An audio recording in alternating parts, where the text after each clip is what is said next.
বন্ধুরা তোমাদের জন্য দারুণ খুশির খবর। ফাইনালি কলকাতা পুলিশ কনস্টেবলের নতুন নিয়োগ জারি হলো। বন্ধুরা তোমাদের যাদের স্বপ্ন ছিল পুলিশ হওয়া, কিন্তু তোমরা বেশি দূর পড়াশোনা করতে পারোনি, তো তোমাদের জন্য শুধুমাত্র ন্যূনতম 10 পাস যোগ্যতায় কলকাতা পুলিশের নতুন নিয়োগের অফিসিয়ালি নোটিফিকেশন জারি হয়েছে। শুধুমাত্র তোমরা যদি 10 পাস যোগ্যতায় থেকে থাকো তাহলেই তোমরা উপযুক্ত। অন স্ক্রিন তোমরা ফুল নোটিশটা দেখছো। এই নোটিশটা WBPRB বোর্ডের তরফ থেকে জারি করা হয়েছে গতকাল। এই নোটিশটা তোমরা যদি ডাউনলোড করতে চাও আমি টেলিগ্রামে দিয়ে রাখছি, টেলিগ্রামের লিঙ্ক ডেসক্রিপশনে আছে, ওখান থেকে তোমরা টেলিগ্রামে গিয়ে নোটিশটা একবার ডাউনলোড করে তোমরা দেখে নিতে পারো। এইখানে কলকাতা পুলিশের তোমাদের যে ভ্যাকেন্সির সংখ্যা সেটা একবার দেখে নাও। এখানে মেল ক্যান্ডিডেটদের ক্ষেত্রে ভ্যাকেন্সি আছে কিন্তু 3464 এবং ফিমেল ক্যান্ডিডেটদের ক্ষেত্রে 270।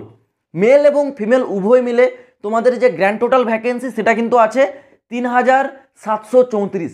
3734 পদে কলকাতা পুলিশের নতুন নিয়োগ।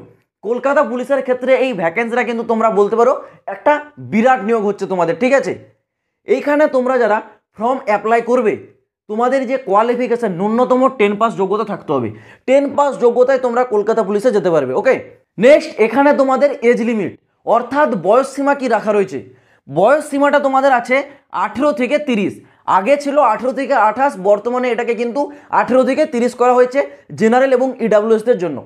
যারা ওবিসি আছো তোমরা তোমাদের 3 বছরের ছাড়, ST SCরা তোমরা 5 বছরের ছাড় পেয়ে যাবে গভর্নমেন্টের রুল অনুসারে।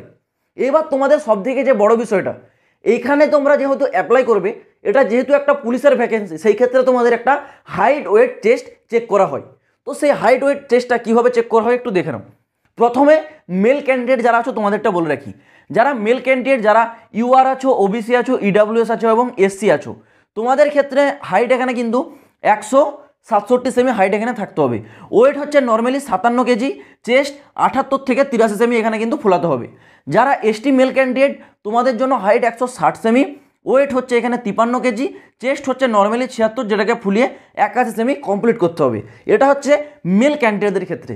যারা ফিমেল আছো, ফিমেল যারা UR আছো, ওবিসি আছো, ইডাব্লিউএস এবং SC, এই ক্যাটাগরিতে যারা ফিমেল আছো তোমাদের ক্ষেত্রে হাইট এখানে 160 সেমি, ওয়েট হচ্ছে 49 কেজি। এখানে ফিমেলদের কিন্তু কোনো প্রকার চেস্ট চেক করা হয় না। ওকে, যারা ST ফিমেল আছো তোমাদের জন্য হাইট এখানে 152 সেমি, এখানে ওয়েট তোমাদের চাওয়া হয়েছে কিন্তু 45 কেজি।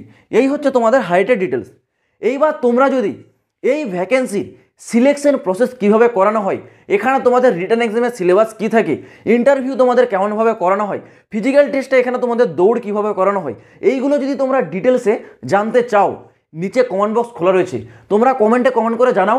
পরবর্তী একটা ভিডিওর মাধ্যমে আমি তোমাদেরকে এই কলকাতা পুলিশ কনস্টেবলের সিলেকশন প্রসেসটা ডিটেলসে বুঝিয়ে দেবো। যদি তোমরা জানতে চাও অবশ্যই কমেন্ট বক্সে কমেন্ট করে জানাবে।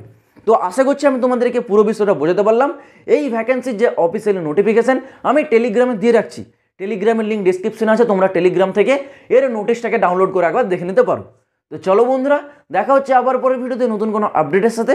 জয় হিন্দ, বন্দে মাতরম।